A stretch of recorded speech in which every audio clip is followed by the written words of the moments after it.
Hey everybody, Katie Kimball here for the Healthy Parenting Connector, where every week I come to connect you with experts who have the information you need to raise truly healthy kids. I know that's what you want. I know we all want to raise healthy kids, and it is hard in this culture of comparison where we see other people's kids on Facebook and everything that they're doing, and we're bombarded with so much information.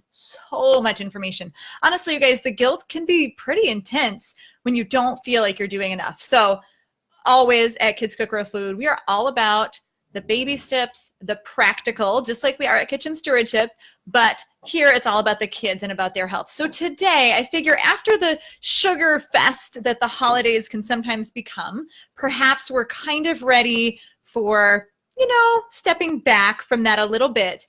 And what I want to do today is a very balanced perspective on sugar. And it's not about cutting sugar entirely, because sometimes when we do that, our kids will rebel anyway. This is the less sugar solution for kids, how we can help to train their palates to appreciate less sweet foods naturally. So honestly, the goal is that all your food tastes better without having to add sugar. And ideally, we're going to help our kids form habits in their lives, in their own brains, that they can carry with them into adulthood so that they're not participating in the sugar fest. I know I have a habit of wanting something sweet on my tongue after every meal. Probably not the best thing for me and my system and my body, right? But that habit definitely started when I was a kid. So I firmly believe that the habits our kids form in childhood are the real root cause of most of the diseases that our generation and the generations older than us are dealing with right now. So if we can cut those off at the bud and give our kids good, healthy habits now, that is definitely the way we want to go. So let's start with sort of like laying the foundation for sugar. Like, why do we even care? Why do we want to cut sugar? First of all, I hope that you kind of fall into one of three camps right now. Either your kids overdid it in November, December, and you're like, whoo, man, maybe we had too much sugar and we need to cut back. Or you did an amazing job and kept a balance through the holidays and you're actually pretty happy with the sugar intake, in which case I'll only be a little bit of help for you. Or maybe you're just like, I haven't really ever paid attention to sugar. And that's okay too. Because honestly, in our culture, everybody gives your kids sugar all the time at the bank, at the library, at church, at school. And so it's completely common for for parents to say, well, everything in moderation and it's only one cupcake, but I don't buy that stuff. And here's why. So in the next 20 to 30 minutes, we're going to talk about why sugar is so evil, why it really does hurt our bodies, how to help kids own their health through mindfulness, through boundaries, through giving them agency and helping them answer the question why, as well as really practical ways that anyone can implement, even in the busiest of all months, to train the palate to appreciate the less sweet foods.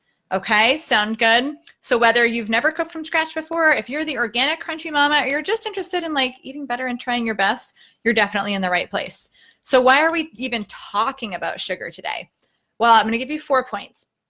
Number one, bad bacteria really like to eat sugar. So I always tell my kids when they get a cold or a tummy bug, I say, we're not going to have dessert today because we don't want these germs in our body.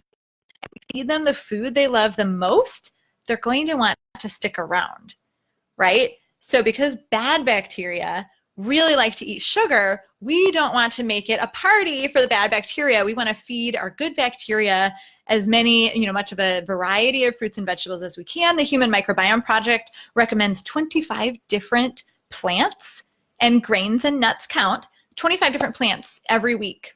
Whoa, because different bacteria that are good and helpful for our system and our microbiome like variety. So it's kind of fascinating. If you're consuming a lot of sugar, number one, you don't have as much room for all these wonderful plant foods and fruits and vegetables and nuts and lean meats and dairy if you're not sensitive and all those things. But also, you're giving the bad bacteria the food that they want. So bad bacteria like to eat sugar. We don't want to make it a party for them, so we shouldn't be having that much.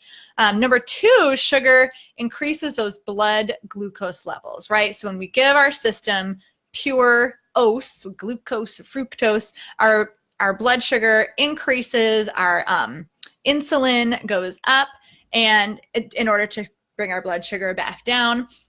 And that can cause a couple of different things. First of all, I think a lot of parents look at their kids and they go, well, my kid doesn't have a weight problem, so it's really not a problem. Like, we don't need to have such a perfect diet. They're not gaining weight. Like, they're kids. They're running around. It's fine. But what we can't see is what's going on the inside. And if we're training our body that spikes and crashes of insulin and blood sugar is a good thing, it's actually not. I mean, it's just not a good thing. Like, there's no fancy words about that. The spiking and crashing is not a good thing. It can really impact your kid's mood when the blood sugar crashes back out. If all they're eating, or if they've had a meal where it's like white flour and carbohydrates and sugars, they're getting a quick spike of energy, but then they're crashing out usually before their next meal or snack. So that's really hard for kids. It's hard for their brains to work as well as it should, but it's also kind of like training the insulin hormone systems in their body that's what life should be like, when it really should be a lot more balanced and a lot more even. Messing up your insulin levels and your blood glucose spiking very often is a factor in heart disease, fertility issues, diabetes, and obesity. Again, even if your kid doesn't look heavy yet, it's sort of like laying the foundation and setting up the system for problems that you don't want your kids to have. Sugar is correlated, potentially not causative, but very correlated to many different cancers. And anytime you hear that word, you want to run the other way, right? And this is, I understand now, I guess, that this is actually kind of controversial, but many sources say that sugar is addictive. Sugar gives you that like dopamine hit in your brain, and we get addicted to dopamine. It's the same thing. It's the same pattern we see when we have screens and video games and social media, and you just get that little dopamine hit and you just want to keep scrolling and scrolling. It's really the same for sugar. It tastes good. It ignites the pleasure sensors in our brain, and our bodies want more. Also, with the spiking and crashing physiologically of your blood sugar and your insulin, that can be, anytime you crash, it can tell your brain like, hey, we need some more. We need more energy. So it's controversial, but I am firmly planted on the side of sugar being very addictive. So, and if you don't believe me, honestly, try to go without any sugar, any sweets, or any fake sugars for 3 days and see how it goes. Let's define sugar as well. If you're reading ingredients, sugar is going to be under obvious words like cane sugar or sugar, as well as high fructose corn syrup. Same thing. Evaporated cane juice is like the fancy way to say sugar now. It's still sugar.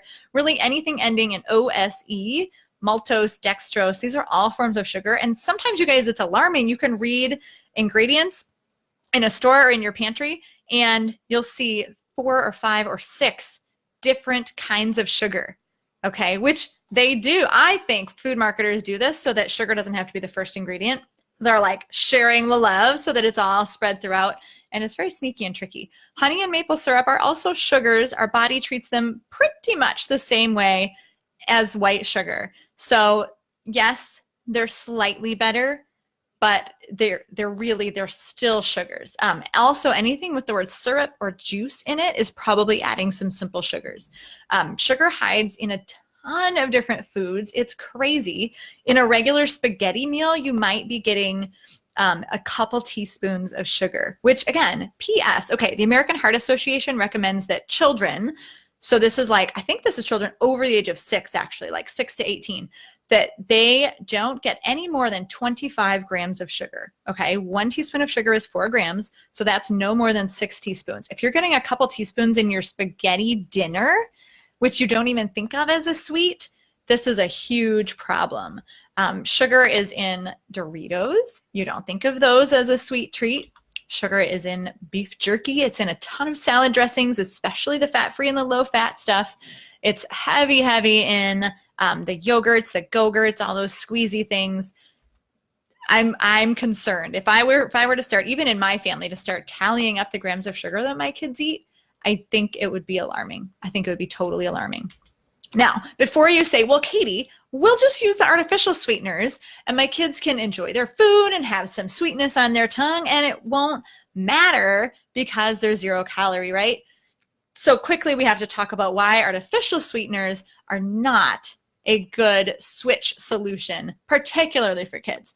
First of all, and again, there are many artificial sweeteners, but some of them cause gut distress and gastrointestinal dysbiosis. Again, because you're putting something in your body that's not digestible, by your body. But sometimes the bacteria in there might like it. So it still can cause problems in your gut.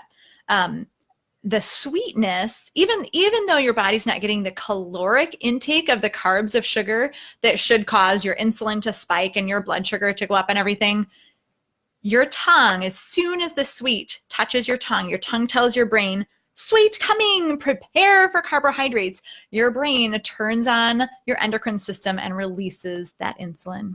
So even when you're drinking a diet soda or having something with artificial sweeteners, your insulin is already released. So your blood sugar is, in fact, impacted, even if you have 0-calorie sweeteners. Also, because the body has, the brain has gotten the message, sugar coming, the body is ready. And then when you don't give it those carbohydrates, the body actually kind of like freaks out and goes, hey, wait, oh my gosh, I need that sugar. I was ready for it. And guess what that feels like in your brain? A craving. And you or your kids or whoever has consumed the artificial sweetener is going around feeling unsatisfied and looking for something else sweet to put in their mouth until that craving is satisfied. Also in your brain, many of the artificial sweeteners out there actually act as excitotoxins, and they like make your neurons fire a little more quickly than they should. And so they can cause kids to be hyper. They can cause your brain to feel really jumbled. They may be correlated with tumors again, so not a good switch on the cancer side. And honestly, you guys, even if all of that is bad research, even if all of that is bad science, I live in a world where innocent is not okay. You're guilty until proven innocent. Okay, this is not the justice system. This is my kids' bodies. And way back 40 years ago, when the FDA was about to approve aspartame, which is the word for NutraSweet, Dr. John W. Olney said unequivocally to the FDA, we can be reasonably certain there is no margin of safety for the use of aspartame in the child's diet. He was concerned about our kids.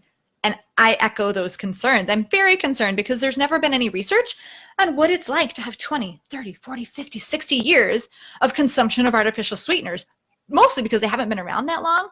There's also never been any research on what artificial sweeteners do to children because we don't do a lot of research on children. So you know what? My kids are not going to be the guinea pigs in that research, but some kids are.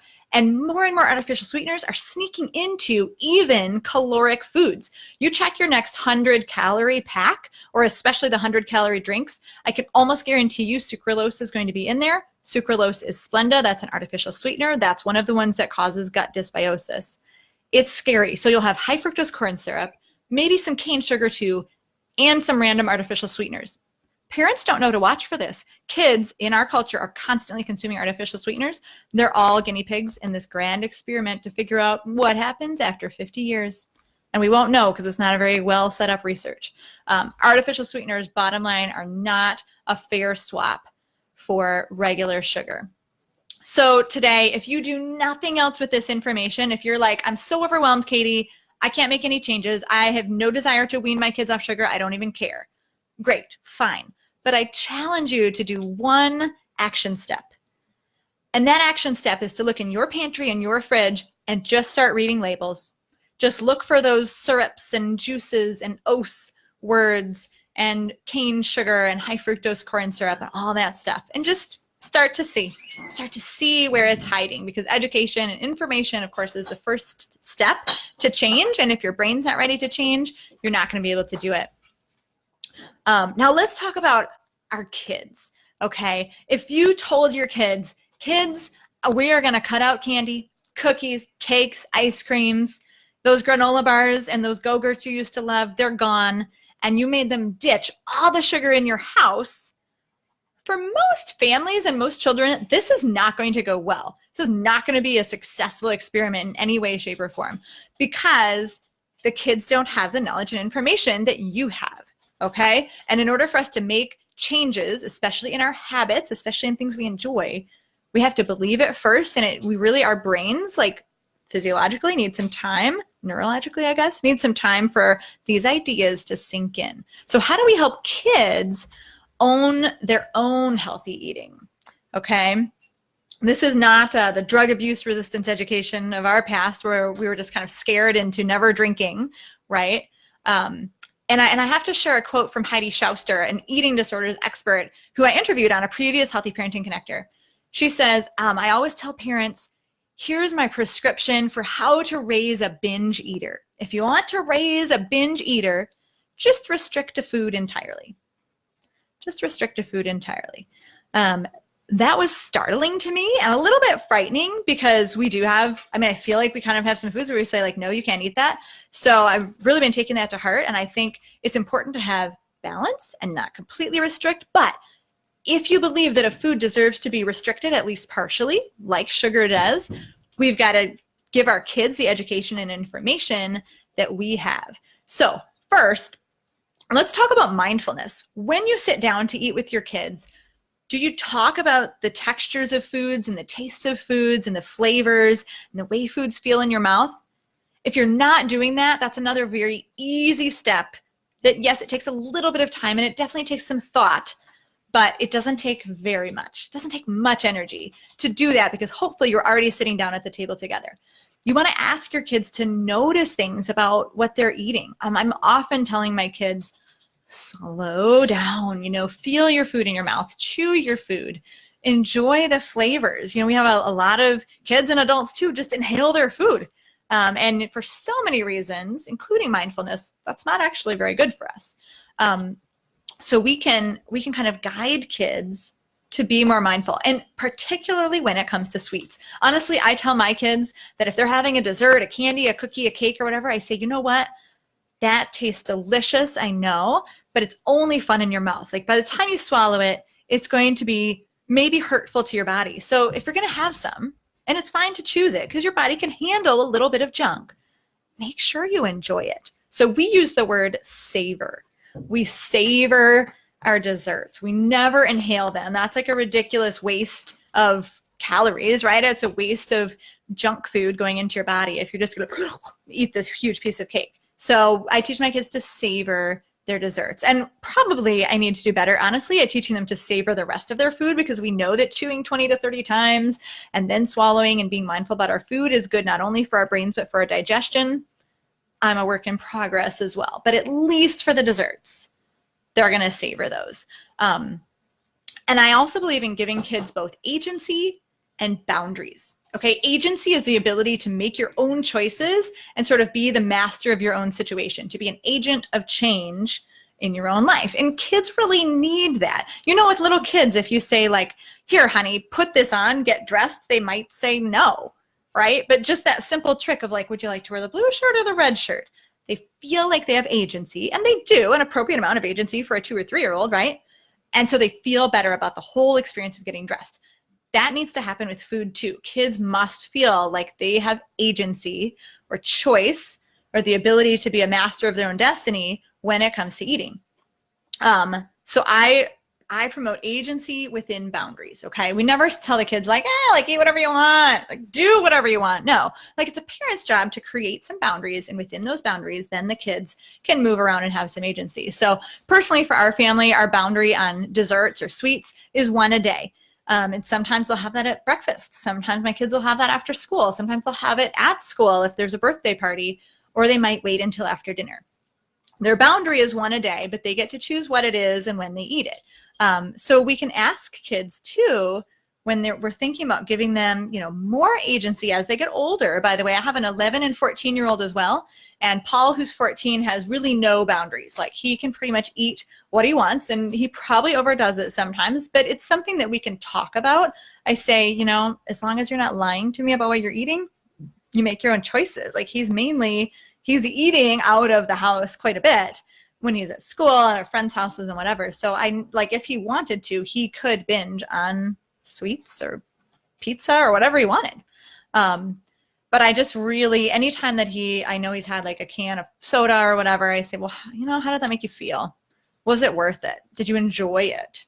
And really just trying to get them to think about that and think about boundaries too. Like, okay, 1 can of soda was good. Like, what do you think it would be like to have 4 cans of soda in a day? So it's really, really good to ask them questions and keep their brain moving and treat them like they can understand just a little bit more than you think they can, because that's probably where the truth lies. I'm a huge proponent, of course, of education, and that's where the question why comes in.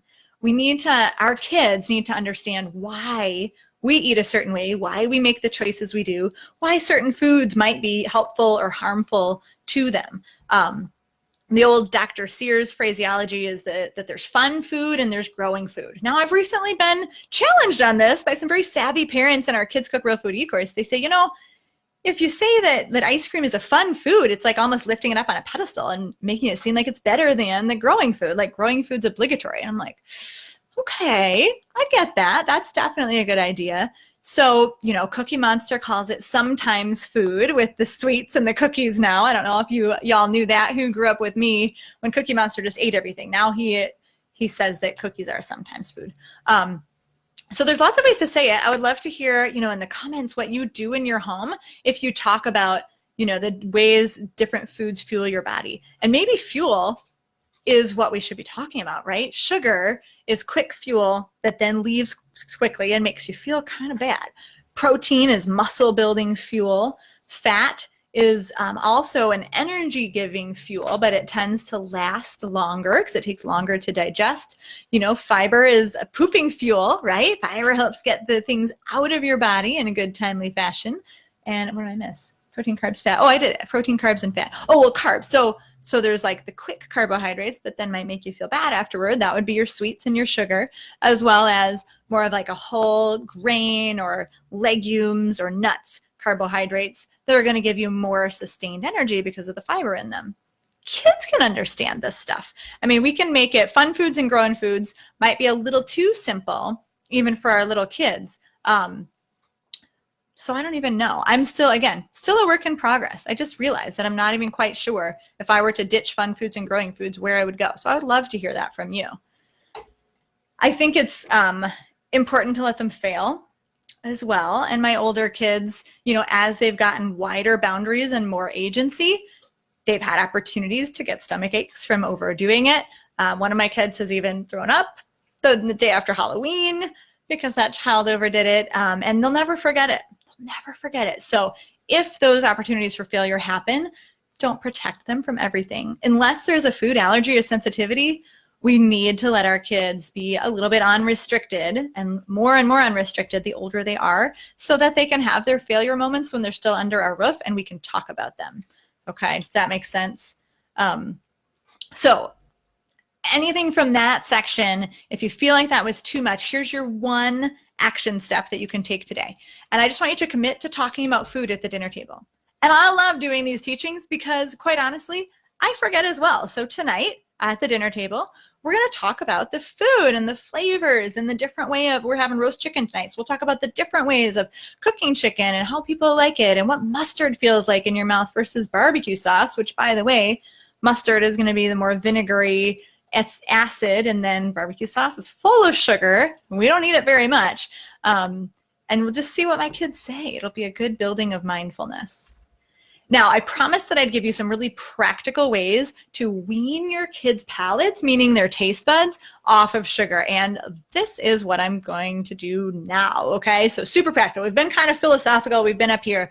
Now let's just get practical. Okay, if you're ready to wean your kids off some of the sugar that they may be addicted to, or maybe they just like because humans are wired that way, here are some strategies you can use. First is to make your own, okay? Making things from scratch is always better than relying on food marketers in the food processing industry to make them for you, in part because you can cut down the sweetener bit by bit. I would say most like muffin, quick bread, pancake type recipes, you can get the sweetener down to half of what it was, sometimes even less, and it's still delicious, especially if there's like banana or pumpkin in there, which have a natural sort of sugar sweetness in there. You can definitely wean them, cut those down as you go. So making your own is amazing for that reason. Also, you can trade up the sweeteners, meaning at least it's not straight white sugar. You can use honey or maple syrup, which have, a few vitamins and some like small benefits over sugar. If you're budget crunched, don't trade up those sweeteners though, because that's going to be an expensive proposition with a very small return. And so I would just recommend cutting it down, okay?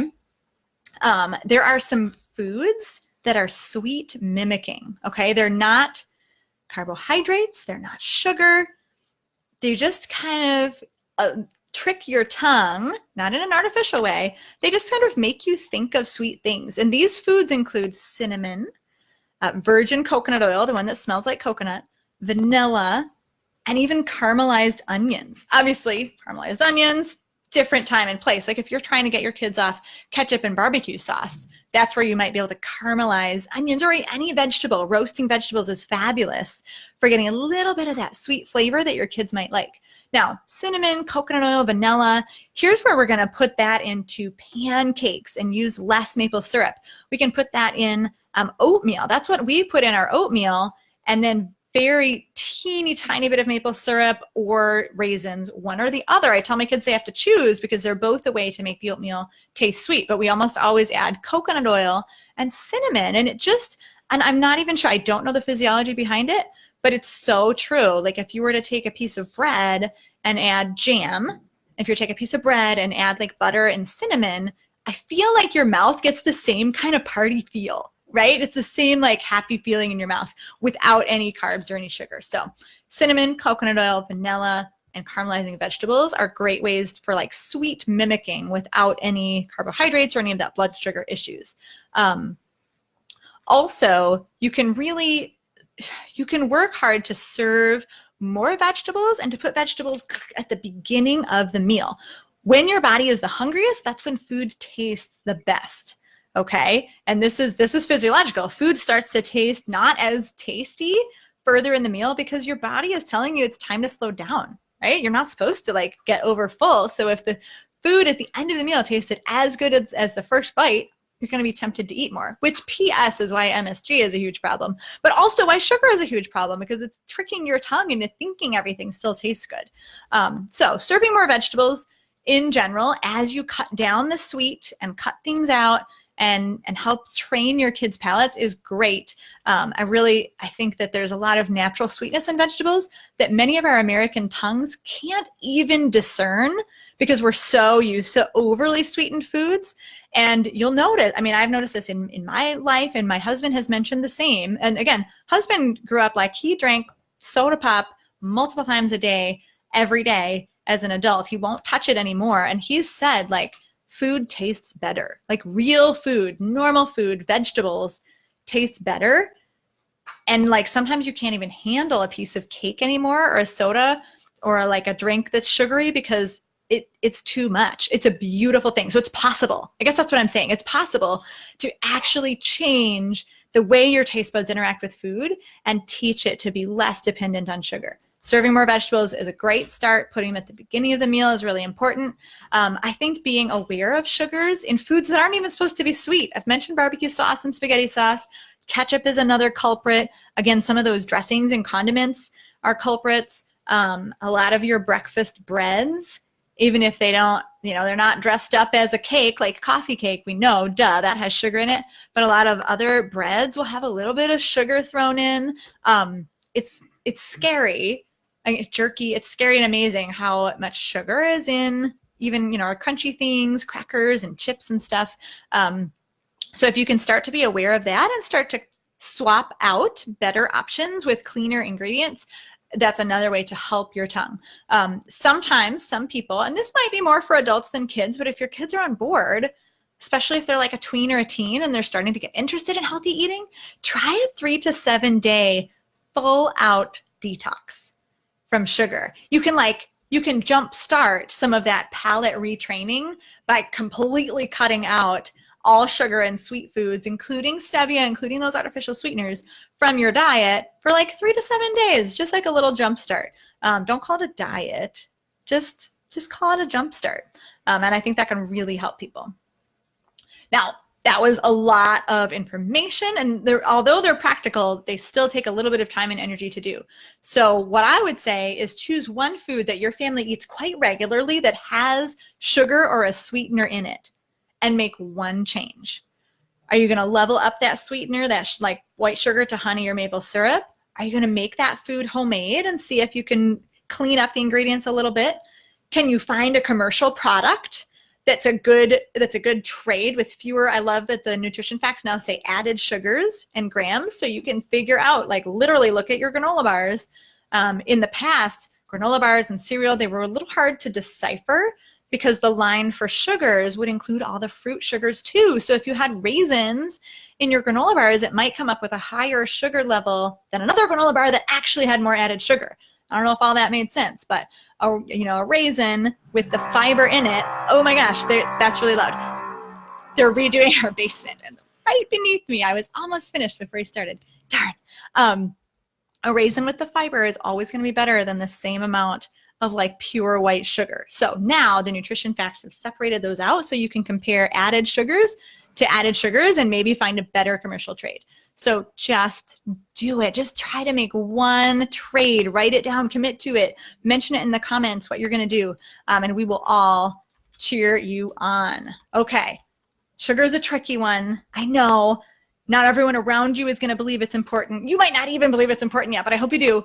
Go back to the beginning of the video if you don't yet. Watch it again, because sugar is not good. Now, do I eat sugar? Am I kind of addicted to dark chocolate? Yes. But do I make really conscientious efforts to cut it down, right? It's the less sugar solution for kids and families. It works for adults too.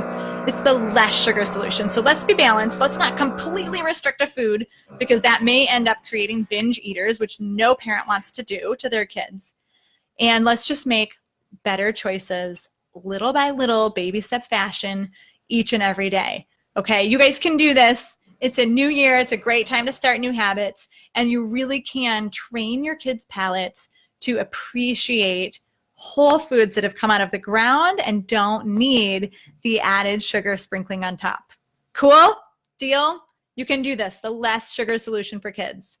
I'm Katie Kimball from Kids Cook Real Food. This has been an episode of the Healthy Parenting Connector, where we connect parents who really want to raise healthy kids with the experts who have the information they need. And I will see you back next week for a fabulous interview. I believe next week is a naturopath from Australia talking to us about packing healthy lunches, among other things. Thank you, everybody.